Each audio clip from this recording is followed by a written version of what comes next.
హైదరాబాద్ కవాడిగూడలో భార్యను కత్తితో పొడిచి చంపేసిన భర్త. ప్రస్తుతం బ్రేకింగ్ న్యూస్ మనకు అందుతోంది. స్పా సెంటర్ లో బ్యూటీషియన్ గా పనిచేస్తోంది ఆ మహిళ. ఉదయం భర్తతో గొడవ పడి స్పా సెంటర్ కు వచ్చింది భార్య. స్పా సెంటర్ కు వచ్చి కత్తితో భార్యను విచక్షణారహితంగా పొడి చేశాడు భర్త. ఆ తర్వాత అత్తాపూర్ పోలీస్ స్టేషన్ లో లొంగిపోయాడు. క్లూస్ టీమ్ తో ఆధారాలు సేకరించారు గాంధీనగర్ పోలీసులు. సీసీటీవీ ఫుటేజ్ ని ఆధారంగా చేసుకుని కేసు దర్యాప్తు కొనసాగుతోంది. హత్యకు గల కారణాలపై విచారణ కొనసాగుతోంది.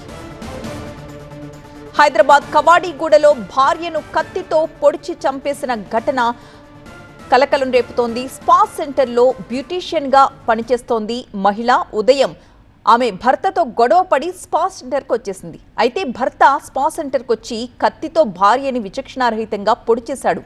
అనంతరం అత్తాపూర్ పోలీస్ స్టేషన్లో లొంగిపోయాడు. క్లూస్ టీంతో ప్రస్తుతం గాంధీనగర్ పోలీసులు అక్కడికి చేరుకున్నారు. వివరాలు ఆధారాలు సేకరిస్తున్నారు. సీసీటీవీ ఫుటేజ్ ఆధారంగా కేసు నమోదు చేసుకుని దర్యాప్తు కొనసాగిస్తున్నారు.